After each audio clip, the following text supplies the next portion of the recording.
देश के लिए बहुत ही महत्वपूर्ण ये मुद्दा है और इसलिए हम चाहते हैं कि ये जनता तक आपके माध्यम से ज़रूर पहुँचे। फरवरी 8, 2010 को एक कॉन्ट्रैक्ट साइन हुआ अगस्ता वेस्टलैंड इंटरनेशनल लिमिटेड के साथ, उस समय की यूपीए सरकार के साथ, कि 12 हेलीकॉप्टर खरीदे जाएंगे तकरीबन 600 मिलियन यूरो की लागत से। इनकी डिलीवरी डेट थी जुलाई 2013, लेकिन 2012 में, फरवरी 2012 में इटली में इसके ऊपर एक तहकीकात शुरू हुई कि अनएथिकल तरीके से इसकी जो पेरेंट कंपनी है वो काम कर रही है। और फिर 26 नवंबर 2012 को उस समय के जो रक्षा मंत्री ए.के. एंटनी जी, उन्होंने लोकसभा में पूरे देश को इसकी जानकारी दी कि इटली में जो तहकीकात हो रही है उसके अंदर इंडिया के साथ जो कॉन्ट्रैक्ट हुआ है उसकी भी तहकीकात हो रही है। एक प्रिलिमिनरी इंक्वायरी ऑर्डर करी गई सीबीआई द्वारा 25 फरवरी 2013 और वापस ए.के. एंटनी साहब जो उस समय रक्षा मंत्री थे, उन्होंने दिसंबर 9, 2013 को अपने स्टार्ड क्वेश्चन 55 के माध्यम से उन्होंने सबको बताया कि प्रिवेंशन ऑफ करप्शन एक्ट और कई सारे और एक्ट में air chief marshal retired SP Tyagi ji और 18 और लोगों के ऊपर एक्यूजेशन लगाए गए।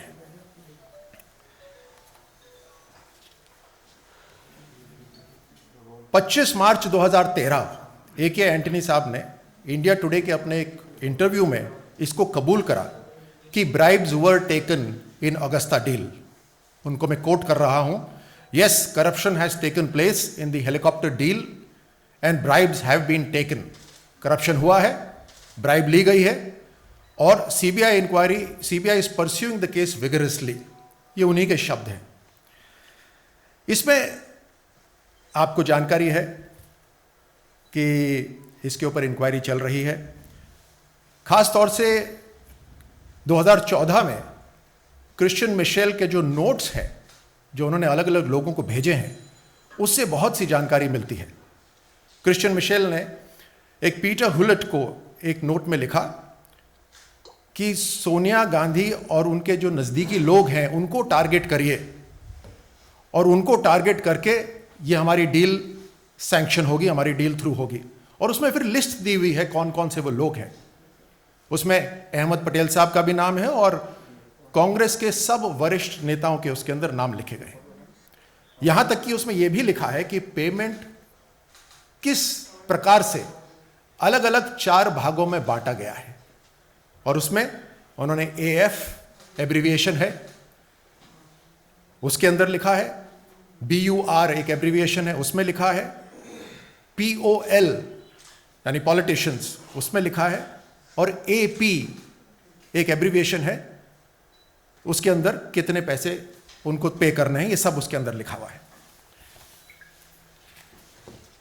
जो चार्जशीट करी गई उसके अंदर बड़े साफ तरीके से लिखा गया है कि कंक्लूसिव तरीके से लिखा गया है कि kickbacks were paid to defence officials, bureaucrats, politicians, और ये सभी जो स्विस पुलिस ने जो डॉक्यूमेंट सीज करे हैं उनके आधार पर है। जो क्रिश्चियन मिशेल ने अपनी डिस्पोजिशन दी, उनसे जब पूछताछ हुई और उस पूछताछ में जो उन्होंने बातें बताई, और फिर राजीव सक्सेना जो एक और जो अक्यूज्ड है उनसे जो पूछताछ करी गई, इन सभी को जब जोड़ा जाता है तो बहुत सी बातें रिवील होती हैं। जैसे अपने कम्युनिकेशन के अंदर क्रिश्चियन मिशेल लिखते हैं 28 अगस्त 2009 में, we have pressurised the prime minister through the party elite. हमने प्रधानमंत्री को के ऊपर दबाव बनाया है पार्टी के वरिष्ठ लोगों द्वारा। वो लिखते हैं कि उनकी एक मुलाकात हुई एक इटालियन लेडी के बेटे से, इटालियन लेडी सन। उन्होंने कहा कि वो जो बेटा है वो अगला प्रधानमंत्री बनेगा और पार्टी अपनी ताकत में दिनों दिन बढ़ती जा रही है। और उन्होंने कहा कि उन बेटे से मुलाकात करके उनको कहा गया कि अपनी मां से उनको वो समझाएं इस बात को कि ये डील थ्रू होनी चाहिए और उन्हें यकीन है कि ये डील थ्रू होगी। आगे ये भी लिखते हैं कि the political elite is consistently helping Agusta Westland. जो पार्टी के जो प्रमुख और वरिष्ठ लीडरशिप है, नेता हैं, वो लगातार अगस्ता वेस्टलैंड को पूरी तरह से मदद कर रहे हैं by intervention through prime minister's office and defence minister and lobbying to put pressure on finance minister. कहते हैं कि प्रधानमंत्री के दफ्तर के ऊपर दबाव बनाया जा रहा है इन एलीट जो पार्टी के वरिष्ठ नेता हैं उनके द्वारा, और केवल प्रधानमंत्री नहीं, फाइनेंस मिनिस्टर और डिफेंस मिनिस्टर के ऊपर भी दबाव बनाया जा रहा है। दो स्ट्रीम्स हैं पेमेंट के। एक स्ट्रीम है जो गीडो हेशके, एक मिडलमैन है, वो इस अगस्ता वेस्टलैंड कंपनी के अंदर ही काम करते हैं, और दूसरे जो धारा है पेमेंट का, वो है मिशेल, क्रिश्चियन मिशेल, और उसमें वो साफ शब्द लिखते हैं फैमिली, FAM, और उसको अब कंफ्यूज करने की कोशिश करी जा रही है कि फैमिली, आप जानते हैं कि जब एक वरिष्ठ पार्टी की बात करते हैं, उस पार्टी के अंदर एक इटालियन लेडी के बेटे की बात करते हैं, तो कौन सी पार्टी की बात हो रही होगी? और उसमें वो फैमिली जब वर्ड आता है तो वो एयर चीफ मार्शल त्यागी की फैमिली तो नहीं हो सकती। तो ये सारा का सारा घटनाक्रम, और खासतौर से जहाँ शब्द AP लिखा है, उन्होंने अपने जो बयान उन्होंने दिया है उसमें भी बोला है कि ये अहमद पटेल है, फैमिली, FAM जो लिखा है वो फैमिली है, और टोटल जो पेमेंट होना है वो 700 करोड़ रुपए पेमेंट होना है। अब जब भी कांग्रेस का नाम आता है और रक्षा के सौदे आते हैं, ये बहुत दुख की बात है कि एक तरफ हमारे जवान अपना बलिदान देते हैं देश की रक्षा करने के लिए, और दूसरी तरफ जिन लोगों को सत्ता की जिम्मेदारी दी जाती है वो सेना को इक्विप करने की जगह घोटालों के जो डील करते हैं वो घोटालों के सोच विचार करके करते हैं। जहां जीप घोटाला, बफोर्स घोटाला, टाटा ट्रक घोटाला, स्कॉर्पियन पनडुब्बी घोटाला से अब अगस्ता वेस्टलैंड घोटाला, ये सारे के सारे कांग्रेस के समय और सारे के सारे रक्षा मंत्रालय से संबंधित ये घोटाले। ये 3000 करोड़ रुपए का अगस्ता वेस्टलैंड VVIP हेलीकॉप्टर का घोटाला का मैंने आपको सामने विवरण दिया अभी। कल रविशंकर प्रसाद जी जो हमारे वरिष्ठ मंत्री हैं, उन्होंने भी एक प्रेस वार्ता करी थी, और प्रेस वार्ता करने का मकसद था कि कांग्रेस पार्टी के जो वरिष्ठ लोग हैं, सोनिया गांधी जी, राहुल गांधी, इस घोटाले पे अपने बड़े नेताओं का नाम आने पर स्पष्टीकरण दें, जवाब दें, लेकिन अभी तक चुप्पी और खामोशी ही मिली है वहां से। इस चुप्पी का मतलब हम क्या समझें? इस चुप्पी का मतलब पूरा देश क्या समझे? जो व्यक्ति बार बार छोटी छोटी चीजों के ऊपर ट्वीट करता है, वो इतने बड़े घोटाले जिसका स्पष्टीकरण सामने आ रहा है, जिसके अंदर इटली में भी तहकीकात और भारत के अंदर भी जो तहकीकात हुई उसमें नाम स्पष्ट रूप से सामने आ रहे हैं, उसके बावजूद भी ये परिवार चुप्पी साधे हुए। रक्षा डील में सीधे सीधे कांग्रेस के घोटाले। क्या कारण है कि कांग्रेस घोटालों के साथ हमेशा रक्षा डील करती है? क्या कारण है कि राहुल गांधी जी अभी तक चुप हैं? मैं आग्रह करता हूं कि इस बात पर स्पष्टीकरण दें, इस बात पर जवाब दें, अपने वरिष्ठ नेताओं जिनके नाम आ रहे हैं उसके ऊपर देश को जागृत करें। राफेल के ऊपर बार बार कहते हैं, सुप्रीम कोर्ट ने भी राफेल को ठुकरा दिया है, लेकिन अगस्ता वेस्टलैंड जिसके ऊपर इतनी तहकीकात हुई है उसके ऊपर राहुल गांधी जी बिल्कुल चुप्पी साधे हुए हैं, खामोशी साधे हुए हैं। आपके माध्यम से भारतीय जनता पार्टी ये उम्मीद करती है कि एक पुरानी पार्टी रही इस देश की इतने बड़े घोटाले के ऊपर स्पष्टीकरण दे। राहुल गांधी जी या सोनिया गांधी जी इसके ऊपर अपना बयान रखें। जनता ने तो बखूबी देख लिया है किस तरह से कांग्रेस में बार बार घोटाले हुए, किस तरह से रक्षा को सामने प्रमुखता से न रखकर रक्षा के सौदों में घोटाले को प्रमुखता पर रखते हुए काम करा गया। हर बार, एक नहीं, दो नहीं, बार बार आपके सामने विस्तार से सारे घोटाले रखे। और अगस्ता वेस्टलैंड का घोटाला का जो सारा जो उसके ऊपर इन्वेस्टिगेशन चल रही है अभी तक, उसको संक्षिप्त रूप में जो जो नाम आए हैं वो सभी आपके सामने रखे गए। अब ज़रूरत है कि कांग्रेस इसके ऊपर चुप्पी तोड़े और देश को जवाब दे। धन्यवाद। सर, आपको लगता है कि जिस तरीके से कांग्रेस पार्टी के अंदर बहुत सारे लोग जो है वो मुखर हो गए हैं, स्वर जो है वो बदल रहे हैं, तो आपको लगता है कि यही सब कारण रहे होंगे जिसके चलते जो है कि पार्टी के अंदर भी बहुत सारे नेता जो है वो चाहते हैं कि पार्टी का जो नेतृत्व है, शीर्ष नेतृत्व है, उसमें परिवर्तन होना चाहिए और लगातार देखिए, इतना स्पष्ट है कि ये कांग्रेस के काम करने का तरीका है, जहां पर जो फर्स्ट फैमिली है उनकी, उसके ऊपर ना मीडिया वाले कुछ लिख सकते थे, ना उनका नाम कहीं आ सकता था, लेकिन जितने घोटाले होते थे उन्हीं के आश्रय से होते थे, उन्हीं के आशीर्वाद से होते थे। क्योंकि एक पार्टी जो इस तरह से एक परिवार चलाता है, उसमें जो भी काम होता है वो उस परिवार के इशारे पर ही होता है। इससे पहले भी अगस्ता वेस्टलैंड का नाम आया था। राजीव गांधी जी जब प्रधानमंत्री थे उस समय 20 वेस्टलैंड हेलीकॉप्टर खरीदे गए थे।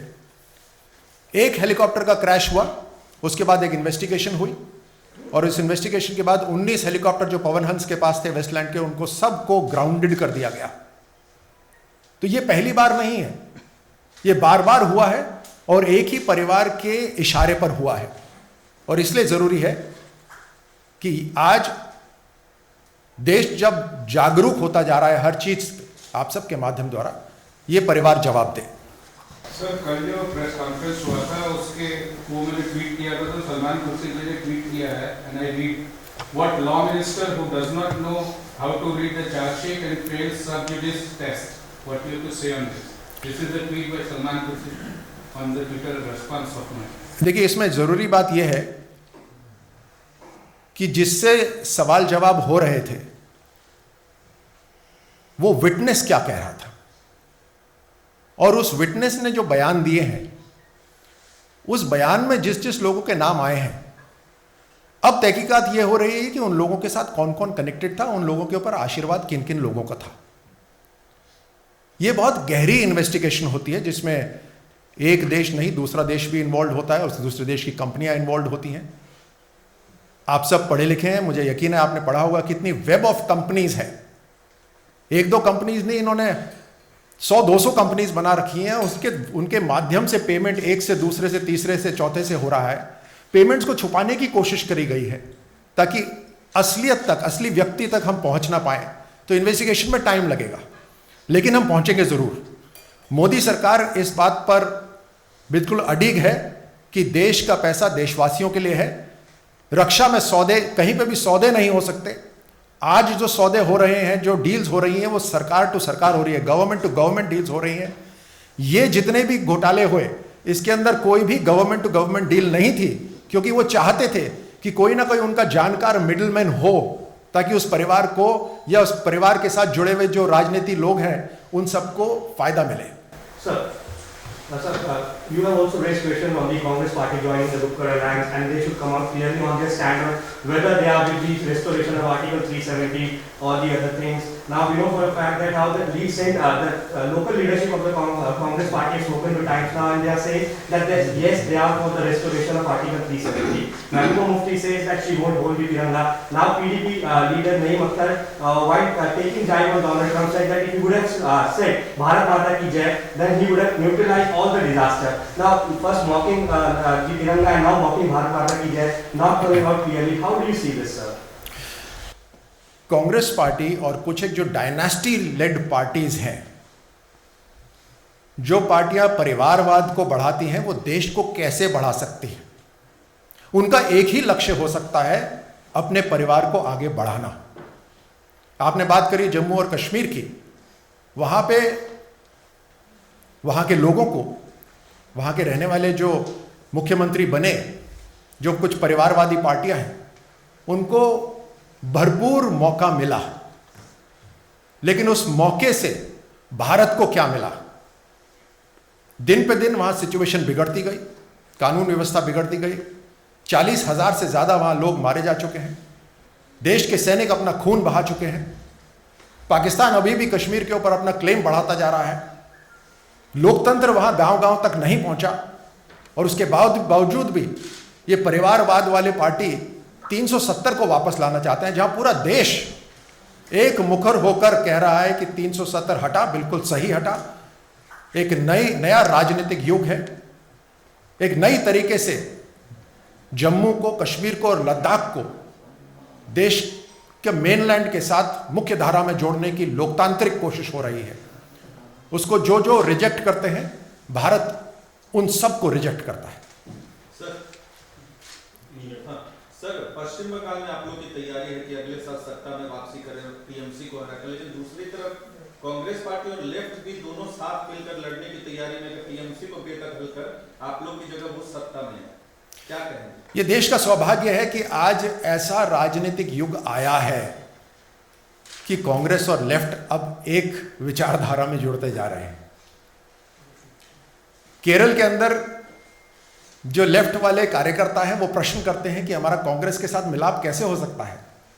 वहीं पश्चिम बंगाल में, क्योंकि राजनीति उनको सिर्फ पर्सनल एम्बिशन, अपना स्वार्थ ही नजर आ रहा है, इस कारण से आज लेफ्ट और कांग्रेस एक तरह से एक साथ लड़ना चाहते हैं। और इसको मैं देश का सौभाग्य कहता हूं, क्योंकि जब समुद्र मंथन होता है तो उसमें से जहर भी बाहर निकलता है।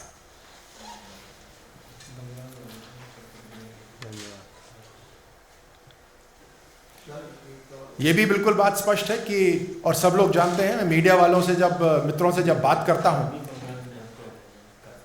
मैं मीडिया के अपने मित्रों से जब बात करता हूं, सब ये कहते हैं कि बिहार का चुनाव तो हो गया, और सब जानते हैं कि उसी समय एक विदेशी राज्य में भी एक चुनाव हो रहा था, लेकिन बिहार का चुनाव, हमारे देश का चुनाव पूरे नॉन वायलेंट तरीके से हुआ, क्योंकि पूरे विश्व के लिए एक उदाहरण है। लेकिन आप सब जानते हैं कि अगला चुनाव जो होने वाला है बंगाल के अंदर, उसके अंदर हत्याएं काफ़ी पहले से शुरू हो चुकी हैं। ये सारे लोकतांत्रिक हत्याएं हो रही हैं, और मुझे दुख के साथ कहना पड़ रहा है कि अभी मुझे खबर मिली है कि आज एक और लोकतांत्रिक हत्या हुई है। बीजेपी के कार्यकर्ता को वहाँ उसका कत्ल कर दिया गया है। ये लोकतंत्र के लिए बहुत शर्मनाक बात है, और आपके माध्यम से मैं चाहूँगा कि देश जागरूक हो इस बात से भी कि किसी चुनाव के अंदर अब किसी विचारधारा को रोकने के लिए व्यक्तियों की, कार्यकर्ताओं की हत्या ये भारत की जनता स्वीकार नहीं करेगी।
Download Tarang online radio app from Google Play Store.